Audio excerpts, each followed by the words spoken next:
Welcome to Shootin the Bits. I'm your host, Jay. I'm Wizzo. Party on. So what are we going to talk about? Something about a wizard. The Wizard? Yeah, the wizard. Yeah, The Wizard. So Great I think flick. it's a It's a great, really good flick.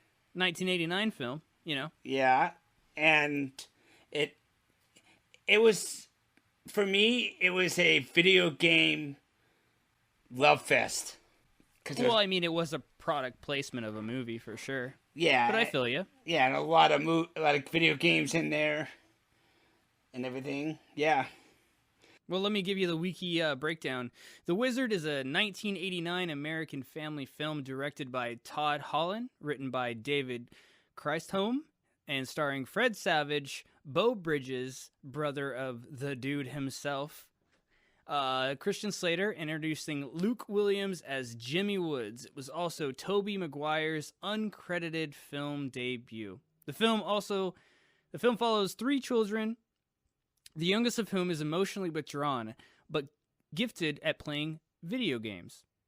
As they travel to California to compete in a video game tournament, known for its extensive product placement of Nintendo material, and also officially introduced Super Mario Bros. 3 to North America, despite receiving consistently negative reviews, the film has garnered a cult following. And I could see why. Oh yeah, definitely. Definitely have a cult following. Love this movie. My boy Fred Savage. I mean, from right out of the gate, dude. From Super Mario 3 to the Power Glove to, we'll get into it, but there's a lot of Ninja Gaiden was in there. Yeah, that one too, of course. Yeah, there's a lot of product placement in this. Yeah. Yeah. When was the first time you saw this? I think I saw it right when it came out. Okay. And it was a great movie in this time, and I'm a Fred Savage guy. You have ever been to the dinosaurs? Yes, I have, Nice. and it's very fun. Nice. I went there, and it's a bit different nowadays. Obviously, I went probably maybe I would say 7-8 years ago, but yeah, it was kind of cool. Yeah, it's a fun place to take your family, but I mean, yeah, I know it's like, hey, before we go here, I just want to make you guys aware that the dinosaurs are not real, right? We're not going to Jurassic Real Life Park. Yeah, they're not going to eat you. Yeah, they're frozen in time. Oh yeah, absolutely. All right, so Jimmy Woods, he suffers from PTSD after his twin sister Jennifer drowned 2 years earlier, prone to randomly wandering away from home. He carries around a lunchbox while frequently repeating the word California. Now, California. I really feel like the significance of California takes a backseat to the significance of the word that is closest to the tragedy that he had to endure. Yeah, losing your sister would be very hard. Because I really don't know why the hell he's saying California, do you?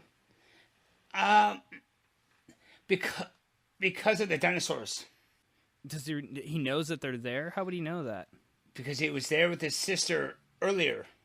Okay. There was a Really? picture. Are you sure? Okay. Yeah. Well, maybe I haven't seen this movie in a long time, but okay. Yeah, All right. the way it was is that they all took a family photo there, and it was a place where he was happy with his sister still alive. You're right. I totally got this wrong. I totally forgot that she was in that picture. Yeah. At the very end, they show it. It's kind of a depressing movie if you think about it like that. Yeah. There's tragedy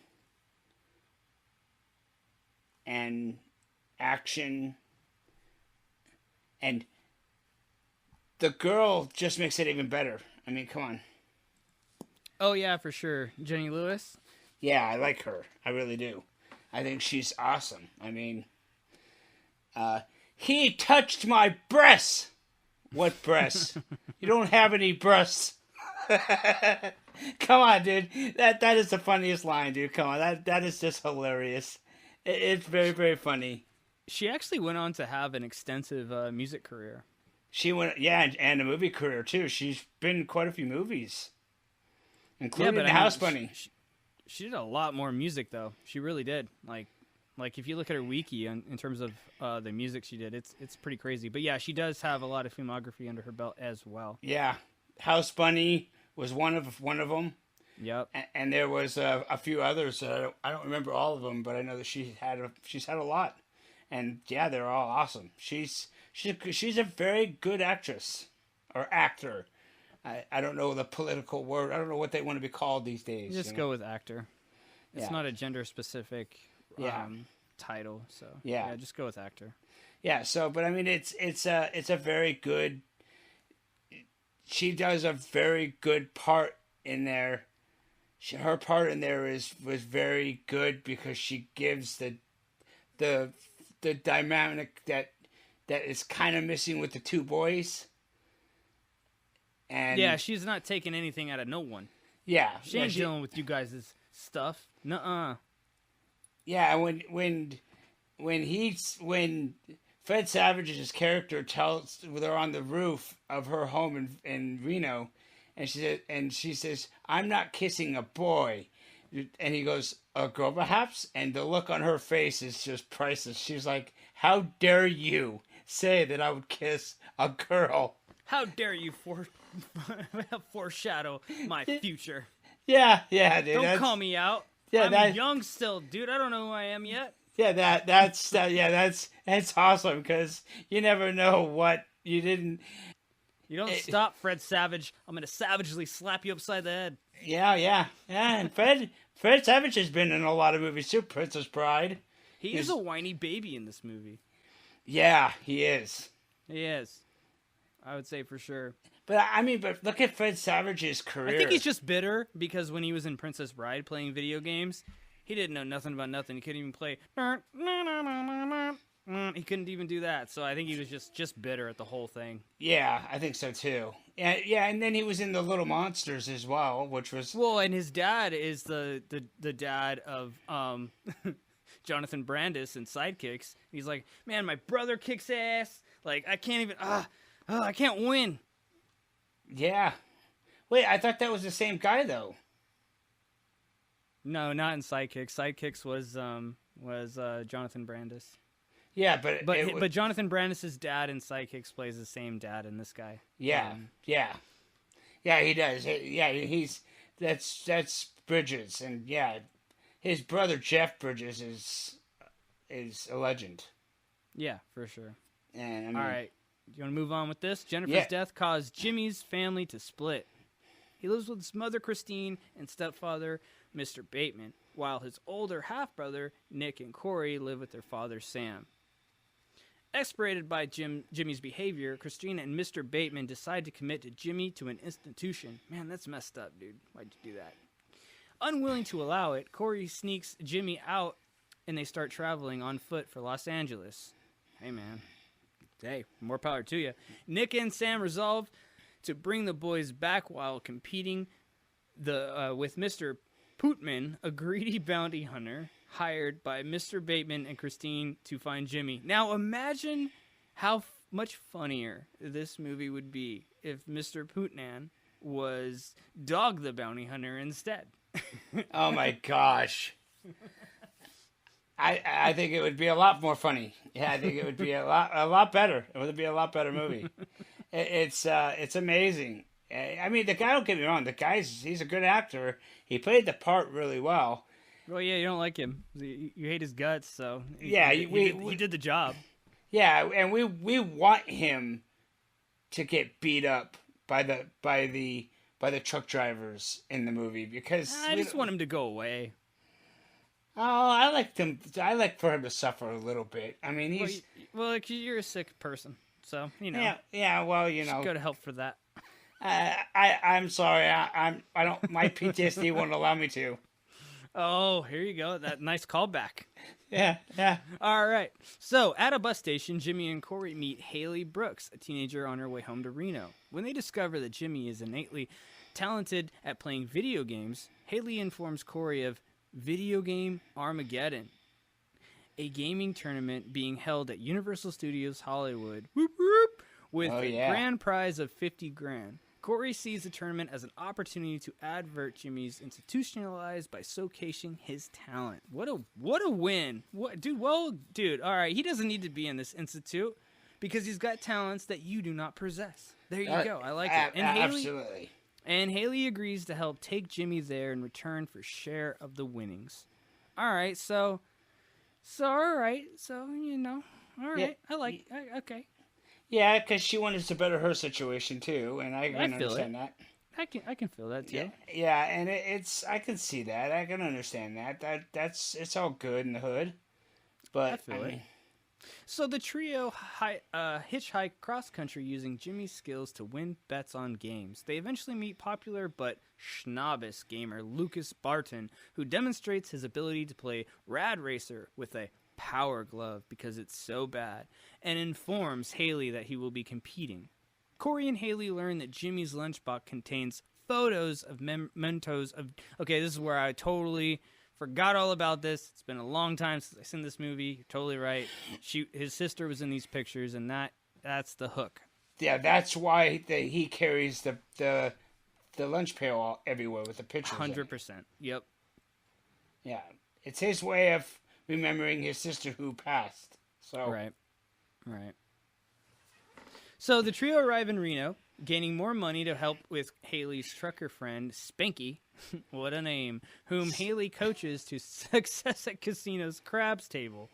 How she knows these skills, I'm not sure. Jimmy then begins training on arcade machines with help from the Nintendo Power Line.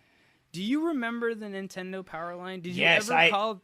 Yeah. I remember it, but did you ever use it? Oh, yeah. Yeah, I used it. Oh, really? You called it and was like, dude, how do I get past this level? I think I used it for Super Mario Brothers, and I think I used it for Legends of Zelda, actually. And they straight up was just like, it was like a suicide hotline, but for video gamers. Yeah, it's like an AA for video games, you know? Oh, man, before Google. Yeah. They just wanted to help you get your fix, you know. They wanted to help you.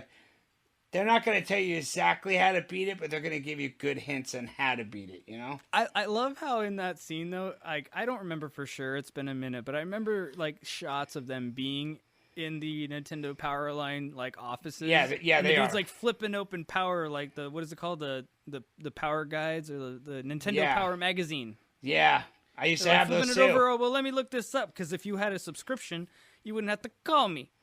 Yeah, I used to have that magazine. I used to be a subscription holder to that magazine. I did too. They're probably going for a lot on eBay. Probably. I would think so. Yeah, at this point, especially in mint condition. They're almost like probably comic books at this point. Yeah, and that, you know, that was a very...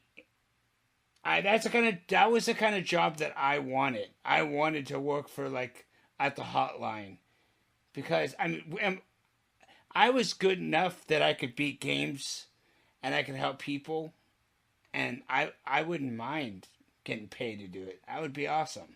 That'd be an awesome job. Yeah, If a game gets too hard for me, I just kind of like make up my own story if I'm enjoying the experience of the game. That's just kind of how I was as a kid. Like I didn't have to like, you know, see how good I am and see if I could beat the game. I'm like, dude, like Zelda, Link from the Past. I'm like, you know what? I'm having a good time just playing this game. I don't really care about beating it as much as I do just hanging out with it. Yes, I was different than you. I was all about beating the games, and I still am. I'm still all about beating games. I just like the thrill of it. All right, so back to the story. The children escape from Putnam's to Haley's trailer, where she reveals that she wants her share of the prize money to help her father out by buying a proper house.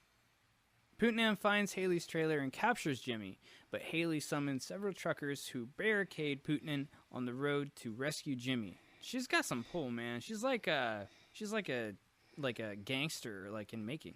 Yeah, and he get the black guy who Spanky, he was a black guy, a really cool, really good actor too. I've seen him in other things. He gets out and says, "So you touched her breasts, huh?"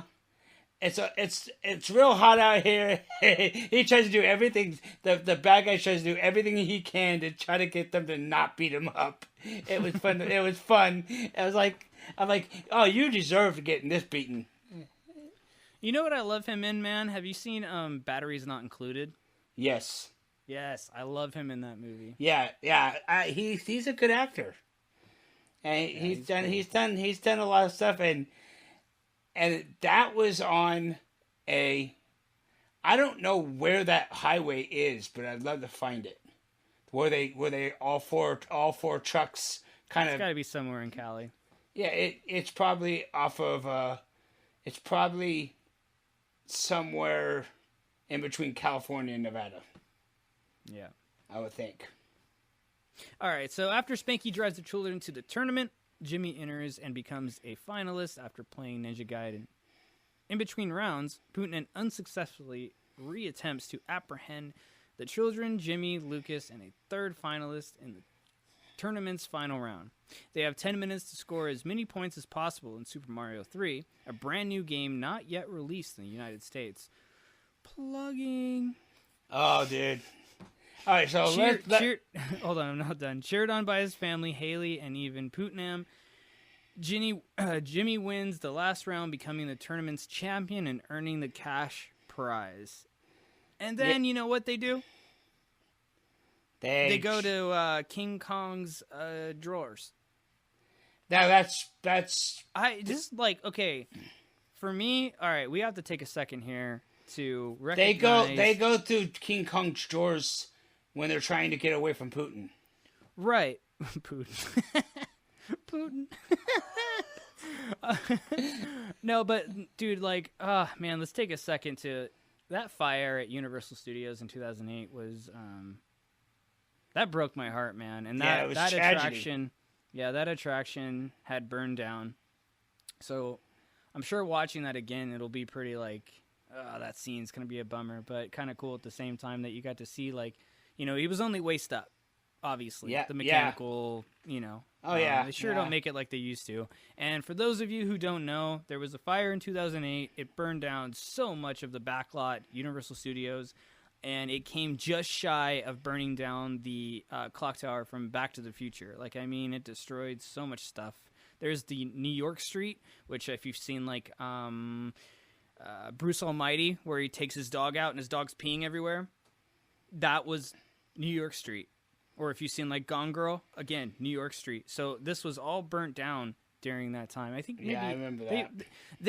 Actually, Gone Girl's probably wrong, because I think they remade that street, because that's what they ended up doing. But still, like, it killed a lot of iconic backlot sets. So, and King Kong was unfortunately a casualty in that process. So, yeah, it was. But what was cool about Putin? Nothing. Because when he finally gives up and Jimmy's winning, he goes, "Yeah, I know that kid." You know, it's like he's rooting for him now that he's like, we know where he is. He's standing right in front of us. I'm just trying to get paid, but you know. Well, yeah, he's Putin. He is Putin. That's for sure. He's Putin all over the place. Oh, wow. I got to make that joke. I'm so glad I got to make that joke. All right. Well, as the entire family heads home, accompanied by Haley, Jimmy suddenly becomes restless upon spotting the Cabazon dinosaurs, causing them to stop the car. They follow him inside, and Corey finds Jimmy looking at the photos of the family, one of which was taken at that tourist trap. I don't know why I forgot all this. They realize that Jimmy only sought closure where Ginny was happy. Jimmy leaves his lunchbox at the site, and the family resumes the car trip, happily riding off to the sunset. Dun, dun, dun, dun, Yeah. That was that still makes me a little emotional, because, you know, it's like it's like sad in multiple levels. You know, you lose your sister. You know. No, well, I mean, it makes sense. I mean, it's a callback to the entire, like, plot point of the story to begin with. It's a full come around, and for some reason I missed that. But yeah. But you know what's cool is that there was parts in this movie where when Jimmy and Haley and what was Fred Savage's character's name? I don't even remember his name. Corey? Fred Savage? Yeah, Corey. Yeah, Corey. When they were being trailed by Putin.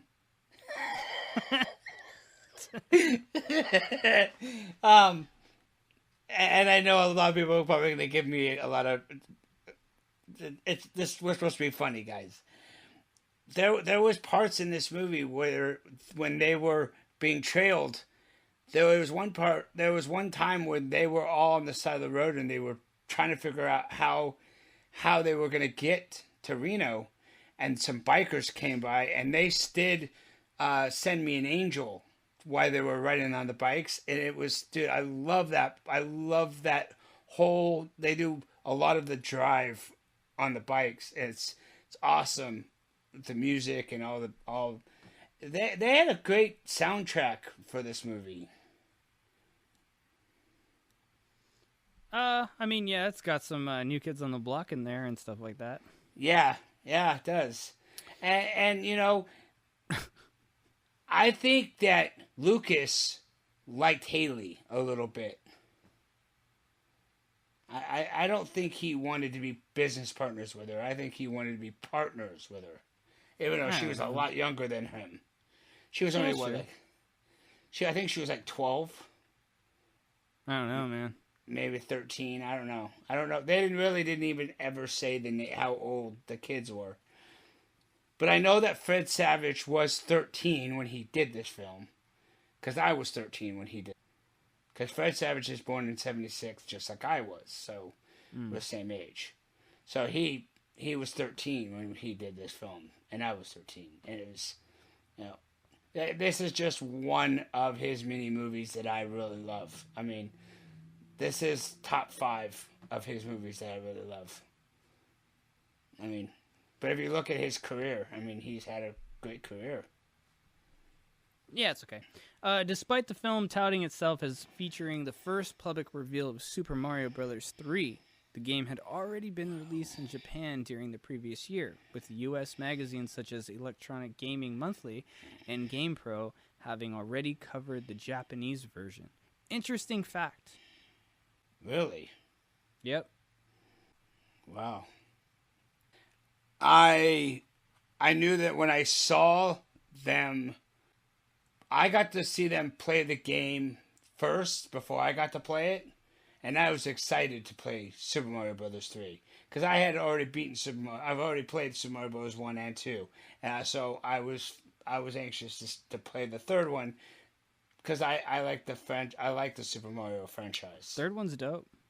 Yeah, the third one is actually very interesting, and it's a longer game, and there's a lot more to it.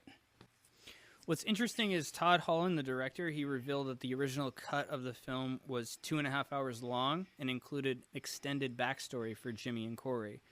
I don't remember. Well, it wasn't in the film, but I don't know. I mean, obviously things are cut for a reason. I don't know that it would have made sense to go that far back. I think we got enough. I think. Well. Here, the way I look at it, though, I mean, a little bit more backstory, but it kind of revealed it. And, you know, I kind of like the way he did it because he revealed, we didn't know why Jimmy wanted to go to California. We didn't know. And so what we were doing was we were guessing why he wanted to go to California until the end, until until you see the picture of Jimmy and his sister and the family at the dinosaur, and anybody who is from California and has lived here or has been to those dinosaurs know that they're in California. So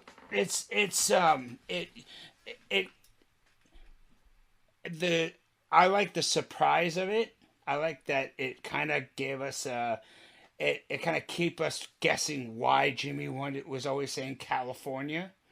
And in the first scene, a cop finds him on the side of the road, and he he tells the cop California, and so he says it right off the bat. And he says it throughout the movie, and you're thinking, why does he want to go to California so bad?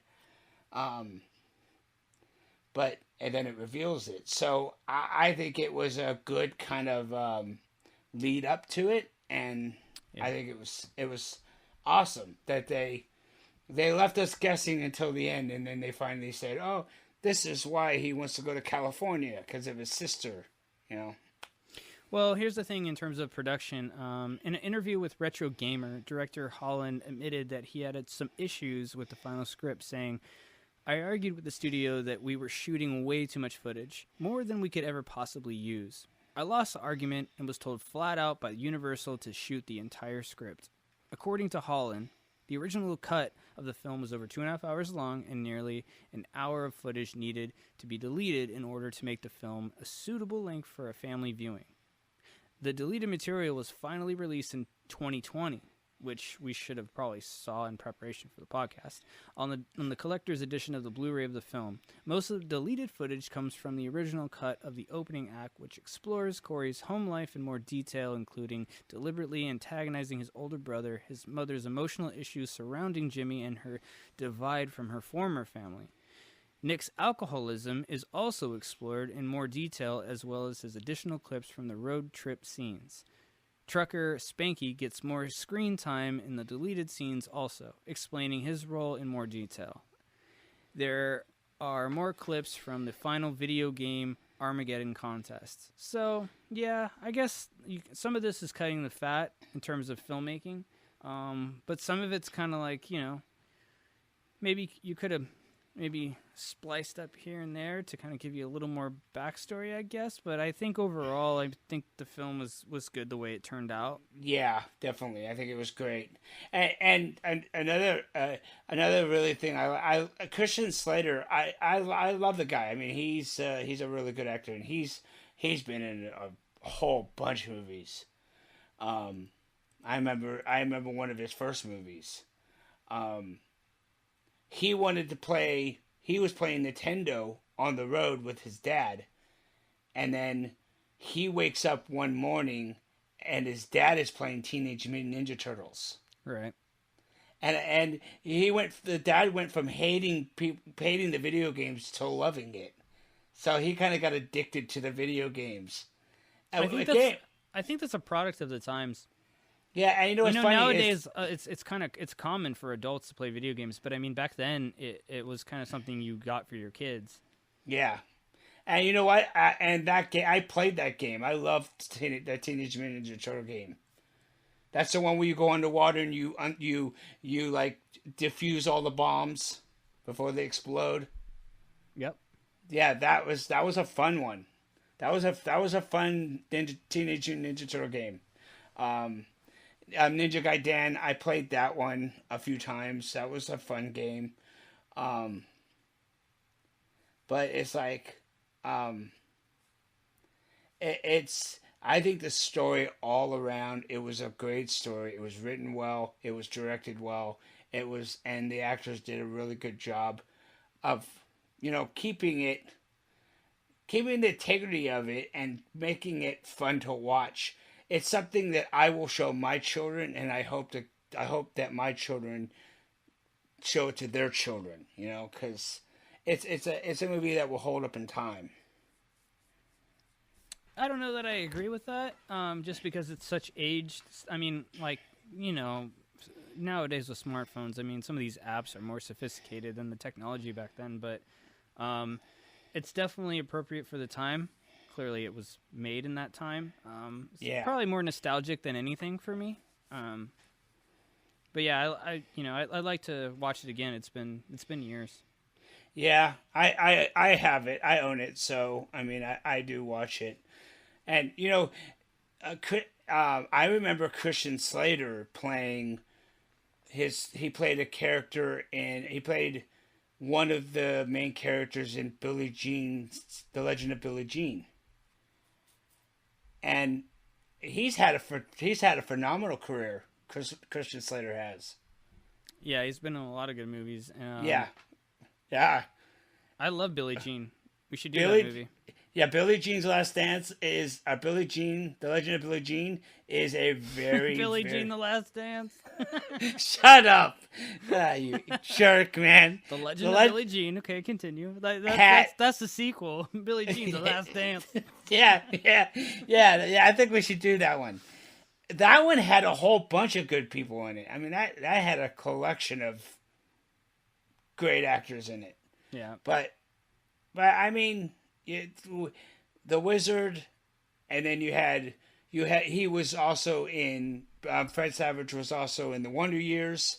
He was also did the Little Monsters. Fred Savage has done a whole bunch of movies, and he's pretty much hit the mark almost every single time with every one of his movies. He's a hell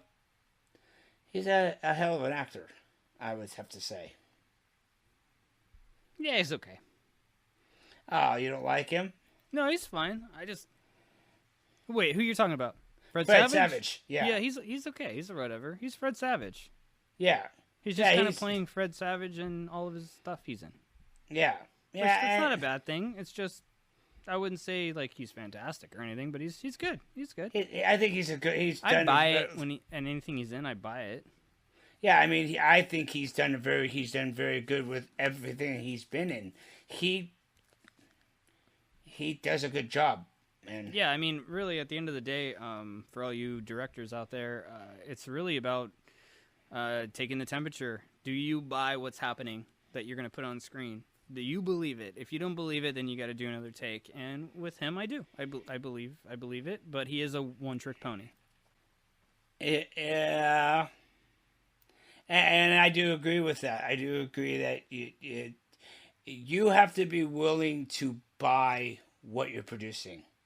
You have to step away from it and act like you're not the one who directed it and say, well, would I buy this movie? Would I watch this movie? Would I show this to my family? Would I tell my friends, oh yeah, you should watch this movie? And if you can't do that, then you probably should. Like you said, you should probably take another take, because you have to be, when you do a film, you have to be willing to step away and act like you're just a fan, and you have to look at it like, would I watch this movie? Do I think that this movie is something that I'd be willing to watch? And if you can't say that you 100% you would, there's something wrong. Well, yeah, but I mean, in terms of the actual, like, each individual performance of all the actors, it's really boils down to, like, are you saying, like, you know, no, I'm not gonna go there again, or no, I'm not gonna go there again. Okay, we need to do that take all over again. That sounded so fake and silly. You sound like a cardboard cutout. And he doesn't have that. It's just that. It's like kind of like, I mean, Tom Cruise is on another level, but I would say it's a lot like Tom Cruise in terms of, like, Tom Cruise is like, he plays Tom Cruise in a lot of movies. You still buy it, but it's still Tom Cruise. It's not like Daniel Day-Lewis, where he literally morphs into different characters and he's almost non-recognizable. Like Leonardo DiCaprio. Yeah, Leonardo decaffeinated is no, we like you, Leonardo. Don't get mad at my co-host here. I think he has more range. I would say he has a lot more range. Like, I think he's capable of a lot more. I mean, you watch him. There's a lot of movies I can name that he's totally different from one another in. He just looks the same because he's the same guy. But that's not what I'm talking about. I'm really talking about really encompassing a character and diving deep into the role and becoming that person that's on the page. That's different than just, I'm going to show up, read my lines, say them genuinely, and, you know, that's kind of what Tom Cruise does. He does really well at that. He also is cool about, you know, hanging on the side of airplanes. But yeah, Fred Savage has that kind of thing. It doesn't mean he's a bad actor. It just means he's a one-trick pony. Yeah. Yeah, and I just so all right, so out of a 1 out of a 10, what do you give The Wizard? I hate this question, but if I had to answer, I would say probably 4. I'd give it a 7. Okay. 7.5. Because I mean, doesn't mean I don't like the movie. I'm just saying. You're gonna ask me straight out. I don't like doing this number thing. But... Yeah, for me it was edgy. It was introducing. It was their way of introducing a new video game, which actually, and I'll be honest with you, I thought it was very cool. I think the way that they introduced Super Mario Brothers to the United States was a very interesting way of introducing it. I get where you're coming from, but it's the exact blueprint of every Marvel movie and DC movie that comes out nowadays. A lot of, like, Transformers is the best example. They're making these movies to sell toys. Yeah. Yeah, but I mean, but Super Mario Brothers, it was a tiny bit different because it was, in my opinion, yeah, because that was one instance where I think they did very well, and kind of like, oh, by the way, we have a new video game coming out. It's Super Mario Brothers 3. You know, and for people who, like me, who was a kid then and was really much into video games, I was really excited because I was like, oh my God, a new video game? Mom, I gotta have this new game. Come on, Mom, I gotta have this new game. Come on, get it for me, Mom. You know, it's like, I was excited because it's a new game. And you know, for kids who are gamers in that time period, I bet most of them were excited because they get, oh, it's a new video game. We get to play we get a new video game. We get to play it, you know. But I believe it also was a new system too. It was the Super Nintendo. So it was a new video game system as well. All right. So. All right, man. Well, that looks like we're good on the Wizard. Yeah, I like it, man. Don't let this 1 out of 10 rating fool you. I like this movie a lot. Yeah, me too. It's and great. It's nostalgic for me too. Yeah, and it does have a little bit of a. It hits a little too close to home for me, but. All right, man. Well, you want to wrap this up? Yeah, well, this has been Shooting the Bits. I'm your host, Jay. I'm Wizzo. Keep partying, man. Yeah. Talk. Yeah. But.